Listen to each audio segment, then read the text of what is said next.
Brought to you by V-Guard, co-powered by Sensodyne and Vimal. ಬಾಯಲ್ಲಿ ಹೇಳಿ ಕೇಸರಿ. Associate sponsor Ultratech Cement. Co-sponsored by Saptagiri NPS University. ಇನ್ನು ದೆಹಲಿಯಲ್ಲಿ ನಡೆದಂತ CWC ಸಭೆಯಲ್ಲಿ ಖರ್ಗೆ ಮಾತನಾಡಿದರು. ಭಾರತ್ ಜೋಡೋ ಯಾತ್ರೆಯಿಂದ ಕಾಂಗ್ರೆಸ್ಗೆ ಲಾಭ ಆಗಿದೆ. ರಾಹುಲ್ ಗಾಂಧಿ ಅವರ ನೇತೃತ್ವದಲ್ಲಿ ನಡೆದಂತ ಭಾರತ್ ಜೋಡೋ ಇದರಿಂದ ನಮಗೆ ಲಾಭ ಆಗಿದೆ.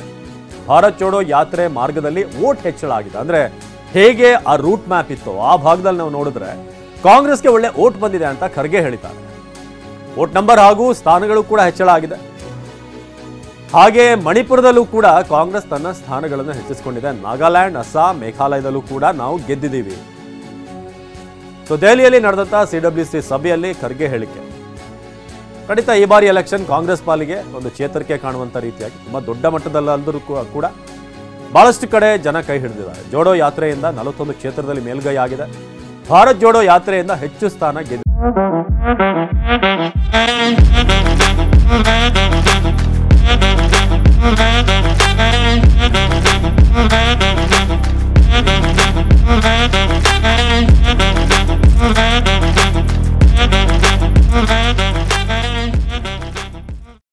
ಯಾಕಂದ್ರೆ ಕಾಂಗ್ರೆಸ್ ರೂಟ್ ಲೆವೆಲ್ಗೆ ಕನೆಕ್ಟ್ ಆಯಿತು ಜನರ ಜೊತೆಗೆ.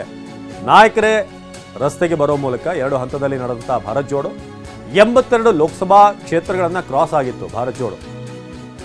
ನ್ಯಾಯ ಯಾತ್ರೆ ನಡೆಸಿದ್ದ ಕಾಂಗ್ರೆಸ್ ನಾಯಕರು ಅದು ವರ್ಕೌಟ್ ಆಗಿದೆ ಅಂತ ಇವತ್ತಿನ ಸಿಡಬ್ಲ್ಯೂಸಿ ಸಭೆಯಲ್ಲಿ ಮಲ್ಲಿಕಾರ್ಜುನ ಖರ್ಗೆ ಹೇಳಿದ್ದಾರೆ. ಆ ಮೂಲಕ ರಾಹುಲ್ ಗಾಂಧಿ ಮತ್ತು ಉಳಿದ ನಾಯಕರ ಒಂದು ಶ್ರಮ ಏನಿದೆ ಸೊ ಅದಕ್ಕೆ ಒಂದು ಅಭಿನಂದನೆ ತಿಳಿಸುವಂಥ ಕೆಲಸವನ್ನು ಖರ್ಗೆ ಮಾಡಿದ್ರು. ಸೊ ಇದು ಸದ್ಯಕ್ಕೆ ಸಿಡಬ್ಲ್ಯೂಸಿ ಮೀಟಿಂಗ್ನಲ್ಲಾದಂಥ ವಿಚಾರ. ಒಂದು ಕಡೆ NDA ಮೈತ್ರಿಕೂಟದಲ್ಲಿ ನಿನ್ನೆ ಒಂದಷ್ಟು ಸಪೋರ್ಟ್ ಸಿಗುವಂಥ ಕೆಲಸ ಆಯಿತು. ಇನ್ನೊಂದು ಕಡೆ ಈ ನಂಬರ್ಗಳೇನು ಈ ಬಾರಿ ಸಿಕ್ಕಿದೆ ವಿಪಕ್ಷಗಳಿಗೆ, ಅವ್ರಿಗೂ ಒಂದು ರೀತಿಯಾಗಿ ಚೇತರಿಕೆ ಕಾಣುವಂಥ ಒಂದು ನಂಬರ್ಸ್ ಈ ಬಾರಿ ಸಿಕ್ಕಿರೋದು. ಇನ್ನು ಮಾಜಿ ಸಂಸದ ಪ್ರಜ್ವಲ್ ರೇವಣ್ಣ ಅಶ್ಲೀಲ ವಿಡಿಯೋ ಕೇಸ್ಗೆ ಸಂಬಂಧಪಟ್ಟ ಹಾಗೆ ಹೊಳೆ ನರಸೀಪುರದ ಚನ್ನಾಂಬಿಕಾ ನಿವಾಸದಲ್ಲಿ ಮಹಜರು ಪ್ರಕ್ರಿಯೆ. ಹೊಳೆ ನರಸೀಪುರದ ಚನ್ನಾಂಬಿಕಾ ನಿವಾಸದಲ್ಲಿ SIT ಅವರ ಈ ಸ್ಪಾಟ್ ಇನ್ಸ್ಪೆಕ್ಷನ್ ಆಗ್ತಾ ಇದೆ. ರೇವಣ್ಣ ಅವರ ಚನ್ನಾಂಬಿಕಾ ನಿವಾಸ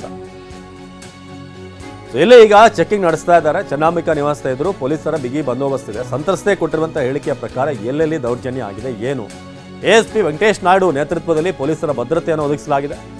ಪೊಲೀಸ್ ವ್ಯಾನ್ನಲ್ಲಿ ಸೀಟ್ ಮೇಲೆ ಮಲಗಿದ್ದಂತಹ ಪ್ರಜ್ವಲ್, ಮಾಧ್ಯಮಗಳ ಕ್ಯಾಮ್ರಾ ಕಣ್ಣಿಗೆ ಕಾಣದಂತೆ ಪ್ರಜ್ವಲ್ ಈ ಪೊಲೀಸ್ ವ್ಯಾನ್ನ ಸೀಟ್ನಲ್ಲಿ ಮಲಗಿದ್ರು ಅಂತ ಗೊತ್ತಾಗಿದೆ.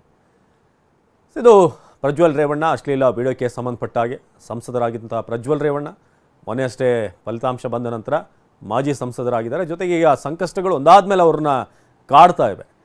ಸೊ ರೇವಣ್ಣರ ಚನ್ನಾಂಬಿಕಾ ನಿವಾಸ ಹೊಳೆ ನರಸೀಪುರದ ಚನ್ನಾಂಬಿಕಾ ಥಿಯೇಟರ್ ಬಳಿ ಇರುವಂಥ ಮನೆ ಇದು. ಸೊ ಇಲ್ಲಿಗೆ ಈಗ ಪೊಲೀಸರು ಬಂದಿದ್ದಾರೆ. ಅಂದರೆ ಆಲ್ಮೋಸ್ಟ್ ಇದು 3ನೇ ಬಾರಿ ಬರ್ತಿರೋದು SIT ಅವರು. ಒಮ್ಮೆ ರೇವಣ್ಣ ವಿಚಾರವಾಗಿ ಬಂದಿದ್ದರು, ಅದಾದಮೇಲೆ ಭವಾನಿ ರೇವಣ್ಣ ವಿಚಾರವಾಗಿ ಅವ್ರನ್ನ ಕಾದಿದ್ದಾಯಿತು ಒಂದು ಇಡೀ ದಿನ. ಸೊ ಅದಾದಮೇಲೆ ಈಗ ಪ್ರಜ್ವಲ್ ಮಗನನ್ನು ಕರ್ಕೊಂಡು ಈಗ ಅಲ್ಲಿ ಚೆಕ್ಕಿಂಗ್ ನಡೀತಾ ಇದೆ. ಸೊ ಹೊಳೆ ನರಸೀಪುರದ ಸುತ್ತಮುತ್ತ ಹೆಚ್ಚಿನ ಭದ್ರತೆಯನ್ನು ಕೈಗೊಳ್ಳಲಾಗಿದೆ. ಯಾಕಂದರೆ ಸಹಜವಾಗಿ ಹೊಳೆ ನರಸೀಪುರ ರೇವಣ್ಣ ಅವರ ಬೆಂಬಲಿಗರು ಹೆಚ್ಚಾಗಿರುವಂಥ ಒಂದು ಪ್ರದೇಶ. ಸೊ ಆ ಕಾರಣಕ್ಕೆ ಹೆಚ್ಚಿನ ಭದ್ರತೆಯನ್ನು ಕಲ್ಪಿಸಲಾಗಿದೆ. Brought to you by V-Guard, co-powered by Sensodyne and Vimal. ಬಾಯಲ್ಲಿ ಹೇಳಿ ಕೇಸರಿ. Associate sponsor Ultratech Cement. Co-sponsored by Saptagiri NPS University.